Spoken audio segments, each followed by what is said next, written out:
What's up you guys? Welcome back to my channel. About 2 months ago I had uploaded a video talking all about my experience and history of anxiety from when I was really young to how I've been feeling in the past few months. I also kind of touched on depression and agoraphobia, and I wanted to kind of make an update video talking about what has changed in the last 2 months and what hasn't.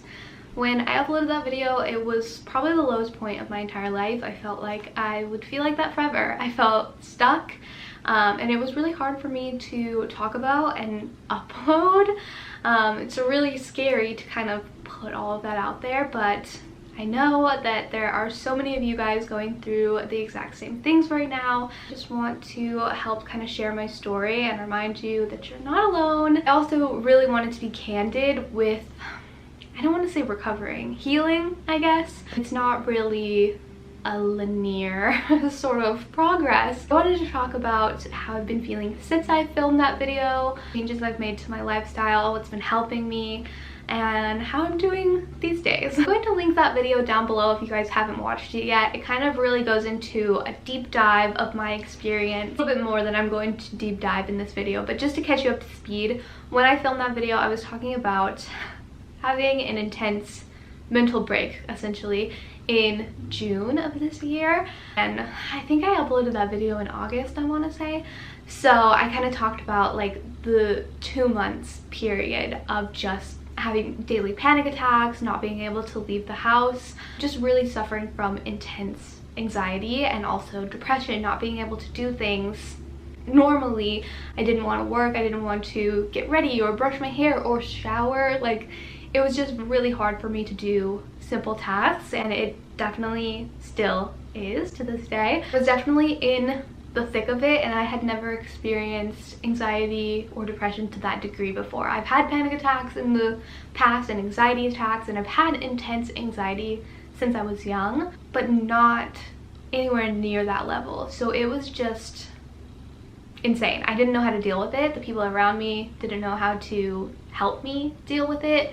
It was just a really hard period of my life, and like looking back on it, like I would just think about how I didn't think I would ever feel normal again. Since posting that video, I've actually started medication. I've been doing weekly calls with my therapist and just trying to make more positive changes to my life. I've been working out and, you know, just trying to, you know, cook more, eat healthier, small changes that kind of affect my day-to-day life, you know? The few months that it's been, I feel like I've definitely kind of turned around my life, and I'm starting to feel a little bit more on track, full of a lot of ups and downs and like high highs and low lows, and like some days I'll be feeling really good and I almost feel like my normal old self again, and then other days it just kind of hits really hard again and I'm like I'm back where I was. I wanted to talk about that in this video because I know that a lot of you guys have been struggling feeling this way as well, and I just want to remind you that you're not alone. It's not abnormal, especially during this weird time period that we're all living through. So yeah, I just kind of wanted to touch on all of that in today's video. The biggest change that I have made to my lifestyle since that video is that I did start a new medication, and I 100% believe that that has made the biggest impact and definitely changed my quality of life. I've been really wary to start a new medication for several reasons. First of all, I didn't feel able to seek out help yet. Like, I didn't want to make an appointment with a psychiatrist. I didn't want to go to the doctor. Like, I didn't want to. I didn't want to do all of that. It's just really hard to make those steps and like finally tell yourself that you need additional help. But I was also wary about starting a new medication because I didn't want to not feel like myself, which is kind of ironic because I already didn't feel like myself. I had no sense of self anymore. I didn't even know who I was anymore because all that I had going on was my anxiety. Like, that's who I was.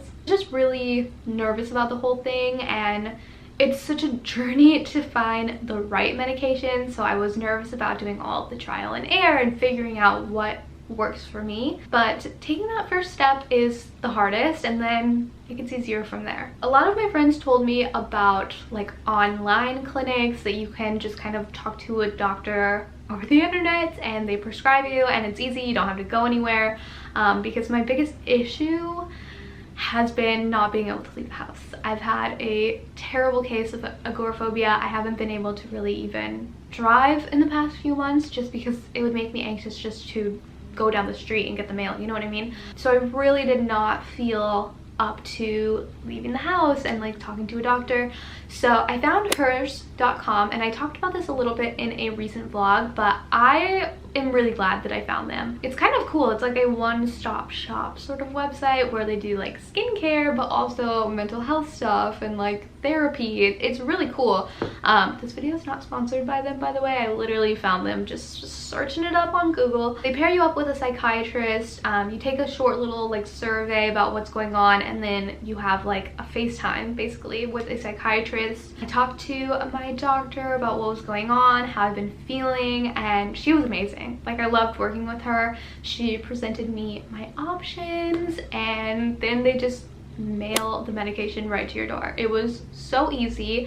It's affordable as well, and I really enjoyed the process. So that's how I got started. I've been taking my medication since August, and I feel like it's made a huge impact. The first few weeks I was really sick, really nauseous, trying to kind of adjust. I was sleepy. I did feel a little bit like zoned out of it, but that like quickly turned around, and I used to wake up and instantly be anxious, like panicky, like I couldn't catch my breath in the mornings or even right before bed, and that like disappeared. It was really insane. Like, that's not to say that I don't still get anxious. I definitely do, but it has made it easier.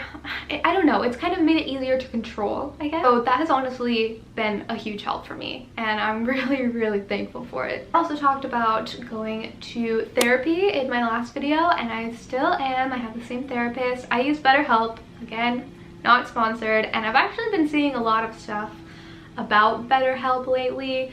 I can only speak about my experience with BetterHelp. It just was the most accessible for me during the time when I needed the most, and I love it. I know a lot of people have a lot of different opinions about it, but my experience has been really great, and I'm really thankful for it. My therapist is an actual angel from above. I have calls with her each week. You could do a phone session or like video calls or even just messages, and I really love it. I actually have a little call with her tomorrow morning, and it really does boost my day talking to her. Like, I adore her. So she's been a huge help for me along this journey as well. When I first signed up for BetterHelp, I was an anxious mess, so I didn't really use the phone calls or the video calls just because I was too anxious. I didn't want to talk to her, so we would message back and forth, and I really like that BetterHelp has that option. I've seen people say that it can kind of blur the lines of boundaries because you can message your counselor 24/7. I did not abuse that feature. I had messaged her a few times in the morning when she would answer her messages, and that was that. But I can definitely see like people that may have like, you know, issues with boundaries abusing that tool, and I totally get that that is not a super healthy therapist relationship. In my case, it was very helpful. And I think it's really important to talk about how starting medication, like, you need to understand that it is not a magic pill. It's not going to fix everything. You're not going to magically feel better overnight. It definitely helps. I really think that it's important, if you have access to both, to be taking medication while also be in therapy and kind of figure out ways to handle your anxiety and cope with it. I think it's really important to do the two together. Kind of backtracking, I mentioned I have agoraphobia, which basically it means it's like really difficult to leave your safe space, which in my case is my home. I'm extremely anxious leaving the house, whether it be just in the car or being out in public, and from June to August did not leave my house or go in a store the entire time. Didn't see anyone except like my family. I couldn't do it. I would literally have a full-on panic attack. Like, one time we had tried to go to the gas station, and I was like, I'm gonna go inside, like, this is going to be it. It's a small space, like, I can handle this, like, I know I can leave if something happens, like, quick exit. I couldn't do it. I had a full-on mental breakdown. We sat in the parking lot for maybe a half hour. I couldn't do it. We went home. Obviously, it's been my main goal to be able to be out in public again and function normally, and you know, run to the store when I need to or if I want to, and just like not have those limits on my life anymore. So that was the biggest thing that my counselor and I were kind of discussing and figuring out ways to cope and deal with that and get me out of the house. So one of the things that I would do is go for little drives each night and gradually get further and further away from the house, and you know, get more and more comfortable with leaving the house and going certain distances. Like I mentioned, it was just really hard to even leave the neighborhood without getting like that pit in the bottom of my stomach and feeling panic. I was doing the driving exercises for a while. Some days I'd go with Hugo, some days I would go by myself, and I was just starting to feel more comfortable again. So one night we had played with the dogs outside. It was like a particularly good day. Nothing really happened. I was just feeling good, you know? And I'm sitting on the couch and I'm just like, we need to go to the store. Like, we need to go right now. Like, I feel it. Like, let's go. So we drive to CVS behind my house. It's a really short drive, and like the whole time I'm like hyping myself up. I'm like, well, if I feel bad, then we just turn around. That's it. Like, I don't need to put any expectations on myself. Whatever I can do, I'm going to do. So we go in CVS, and obviously, like, I was nervous. Like, my heart was pounding, I was sweaty, I was holding Hugo's hand, which it sounds so ridiculous like saying it out loud, but if you've ever had agoraphobia or just like panic attacks in public, you know that that feeling is so real, and it does feel like it's the end of the world sometimes. It's so bizarre. But we did it. We were walking around. I was going through the aisles. I didn't go to the back of CVS. Too much for me. But we got some snacks. We checked out. We left. It was crazy. Like, I could not believe that I did that. And just like thinking about like that used to just pop into CVS, do my thing, leave. That used to just be life. And like now it's so hard for me. But like that same week we had gone to Petco, and that was in a recent vlog. Some of you guys caught on to that. You were like, oh my god, you're out. That was crazy. That was a big deal that day, and I kept telling Hugo that it was the universe testing me. We went to a tiny little Petco. It was a very small store. We popped in just to get the food, and I felt fine. Like, I felt good. I was looking at, like, you know, the cute Halloween toys, the Halloween costumes. It just got so dark in here. But whatever. I was essentially browsing in this little Petco. I was feeling good. We got some treats. We go to check out, and first of all, the cashier is chatting up this woman at the cash register. Like, they're having a full-on talk, getting to know each other, BFFs. I was like, okay, let's speed it up. I'm gonna have a panic attack right here if we don't move along. And then this lady cuts us in line. She comes out of the woodwork. Don't know what happened. And she's best friends with the cashier. They're showing each other pictures on each other's phone. They're talking about, oh, how was last weekend? It was like the most ridiculous thing ever. Like, we were in that line so long, and keep in mind there was only one woman in front of us. And then the random cutter lady. I was like, this is literally a sign from the universe. Like, this does not happen normally. Like, they are really like testing me in here right now. And you know what? I made it out alive. It was fine. And then after Petco, we went to Zaxby's, which we did like a little drive-through, and I did not have a panic attack. It was really cool. I'm not gonna lie. I was very proud of myself because we couldn't do anything like that before. Like, I couldn't even go to like Whataburger or whatever and like wait in the drive-thru with Hugo without having a full-on meltdown and panic attack. Like, a week later, that same feeling hits, and I'm like, I need to leave right now. And I was feeling really wild that night. I don't know what was going on. I grabbed my keys, I left. Didn't even tell Hugo. I just left. And at first I was literally just going to go for a long drive and just kind of get out of the house and just, you know, have my little driving exercise. And then, what do you know, I ended up at Target, and I'm like, holy shit, I'm gonna go in Target right now. And it was like 15 minutes before they close or whatever. I was so sure that I was going to do this and that I could do this by myself, and it would just be like old times. I was like, here I go. And I couldn't get out of the car. I couldn't get myself to do it. So I texted Hugo. I was like, somehow I ended up at Target. I can't go in though. I can't do it. So then Hugo shows up, and we go inside Target together, and it was nice. Went to the very back of the store, which was a big deal. I was full sprinting, basically. I was really nervous. And we looked at the Halloween decorations, or lack thereof. Target, what the hell was going on? There was like 2 things in the aisle. Really weird. And that was it. We checked out. I got a little fluffy pillow and I felt good. And then I drove home. I actually recorded myself at Target and the moments before going in Target. So I'll insert that here for your viewing pleasure. So I just drove to Target because I was like, today's the day. I'm gonna go inside, and I'm here,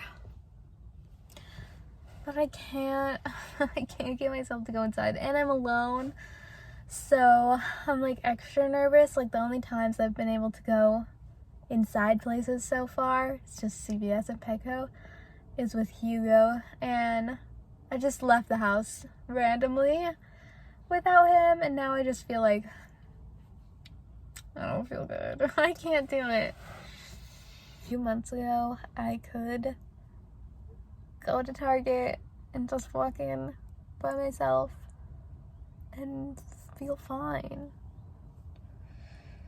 I don't know why I can't do it anymore.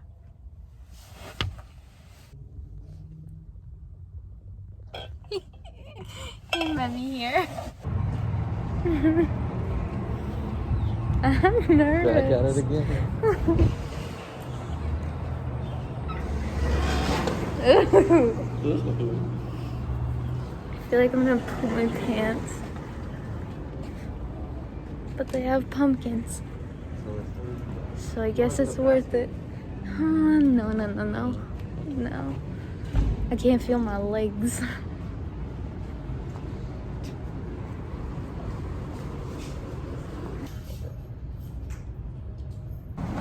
I survived Target and I got the cutest pillow I've ever seen.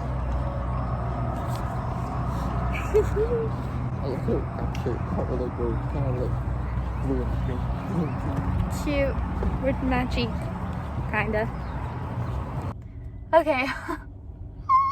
I did it!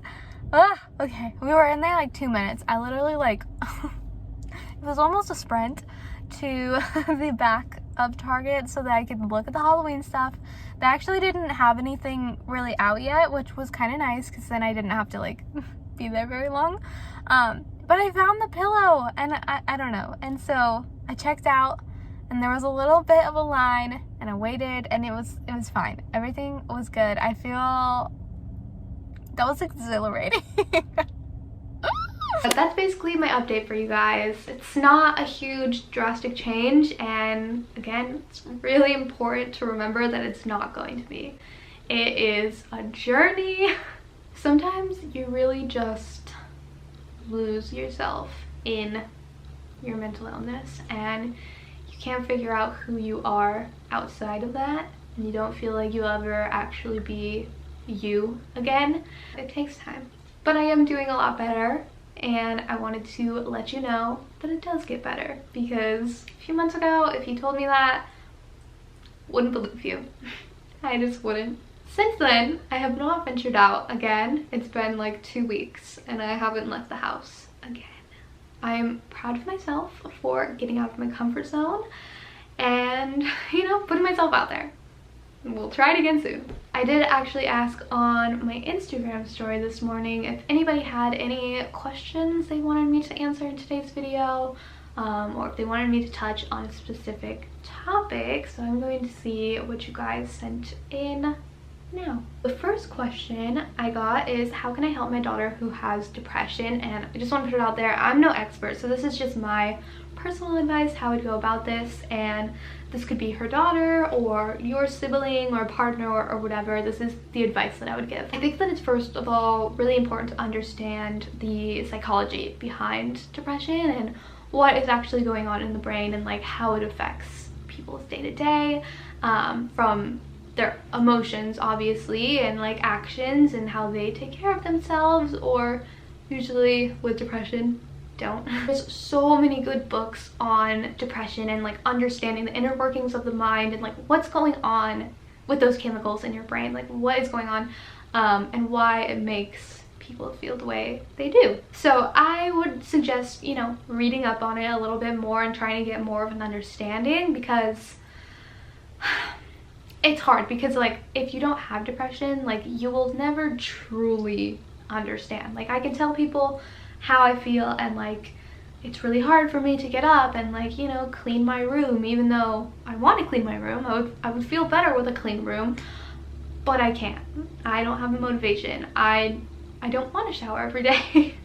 I don't want to do like simple tasks. Like it's hard to do that, and some people can hear that and they just think you're lazy or you just don't want to, whatever it is. So it's really hard to understand that people genuinely feel this way if you've never felt that way before. But just reaching out and like asking this question already tells me that you care so much and you want to be a support system, which is huge. Like that's huge in itself, because a lot of people don't have that. A lot of people don't have people around them that want to help. But there's small ways that you can help. I mean, obviously just lend an ear, listen, don't make snap judgments, and understand that sometimes people just need a little bit additional help, like offering to help clean her room, or, you know, do the dishes for her that night when she's having a particularly rough day. Those little things really go a long way. Obviously, I don't know how old your daughter is, but I truly do recommend medication. I know not everyone is pro medication, but it's been worlds changing for me. Of course, therapy, again, not everybody has access to these things. I totally understand. So as long as you're just there and she knows that you're there to support her 100%, I think that's huge. Somebody asked me how I've been doing with going out lately, because they've had similar issues, and I touched on that earlier. Some days I just feel like I can do it, and so I do, but most of the time I don't feel that way. It's really tough. Like it feels like a battle. I don't know, like I really wish that I had advice for this and like getting out of the house, but like this is obviously still something that I am trying to work on myself, and you know, I'm just taking it day by day. Next question is, did you have a fear of starting a new medication, and how did you get over that fear? And yes, like I said earlier, I was terrified. I didn't want to do it. I feel like once you're at that point of even considering going on medication, it's almost like you're more scared of yourself and your own brain. So it makes it a little bit easier to be like, okay, yeah, I probably need some help. Especially when I was taking it like the first week, like the adjustment period and your body getting used to it is rough. Like, and so it doesn't make you any less nervous about it, but it was a pretty quick adjustment, and I started feeling so much better like a month after taking it. So it's definitely worth it. I mean, if it's something that you're thinking about doing, I recommend it. It's also really important to remember that there is trial and error. There's so many different medications out there, so the one that you try out first might not be the one that you end up taking forever. Not that you have to take medication forever, but you know what I mean. It might not be the right fit for you, or even the right dosage. So it's a lot of trial and error, but I think that the journey is definitely worth it. It gets exhausting battling your own brain every single day, so it kind of takes a little bit of weight off of that. Somebody asked what has helped me the most. Again, I think it's the medication, honestly. Like truly, that has made the biggest impact, and then just kind of taking therapy a little bit more serious and really putting those like coping mechanisms and exercises to work. It's like a full-time job trying to manage anxiety and depression. Like seriously, like you really have to put in the effort and the work. A lot of these questions are the same, like coping mechanisms to help with anxiety. I feel like the answer you guys are not gonna like, because it's the same thing that we hear all the time. If you have anxiety, you've heard it before. Do your breathing exercises. Those little like senses exercises are probably one of my favorite, where it's like, I can't even remember, where it's like 5 things that you can touch, 4 things that you can taste, 3 things you can see, something like that. And just kind of like going through that in your mind, because it gets your mind off things. Another thing that is really helpful is carrying around like either ginger candy or sour candy, like Warheads or something. I can't remember like the science behind it, but it literally like takes the focus off the anxiety in your brain and puts all that focus on what's going on in your mouth. So that is helpful in a pinch. Obviously not if you're like full-blown panic attack, because then you're just going to be sobbing on the bathroom floor with a Warhead. Meditation, those apps like Headspace or Calm, I think those are really helpful if you're at home and able to kind of take a moment to wind down. Even there's like videos on YouTube. Little exercises like that can help manage it. Obviously I haven't left my house enough to really have any coping mechanisms for having panic attacks in public, because when I would, I'd just leave. Like, I don't know how to manage that. So that's something that I am still working on myself. I have a bunch of books that I read trying to deal with this in the past few months that I really loved. I'm going to link my little Amazon list with those book recommendations down below, because a lot of them were really helpful. They're really cool to kind of understand the science behind what's going on in your head, and they do have like lots of recommendations for how to cope with them. One of them is Don't Fucking Panic. It's a really cool workbook. It's very interactive. You can kind of, you know, jot down your little journey, while also there's so much information in that book. It's a really cool one. So I'm going to link that down below. I think that that could be helpful. Somebody asked what journals have I found helpful writing in every day. I actually have 2. The 5-minute journal, I show that one a lot in my vlogs. It's like a gratitude journal. It's really cool. Jot down a few notes morning and night, and I really like that one. It's a very easy like reflection sort of journal. Another one that I really love is No Worries. I'm gonna link both of those down below as well. They're both really good.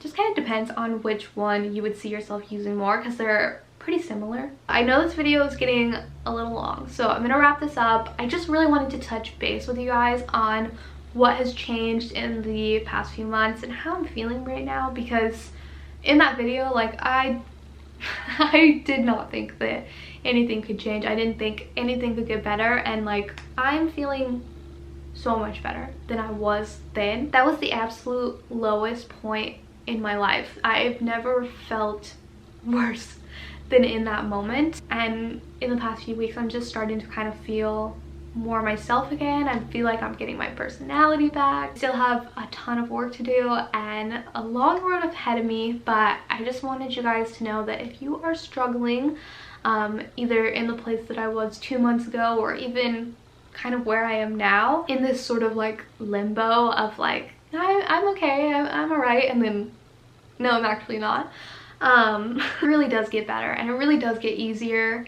It takes time, but we got this. And wherever you are on your journey, just know that I am proud of you and I am right there with you. I'm rooting for you guys, and we'll get through this. So anyways, thank you guys for watching today's video. If you guys have any questions or anything, leave them down below and I will answer them. But I love you, and I will see you soon. Bye.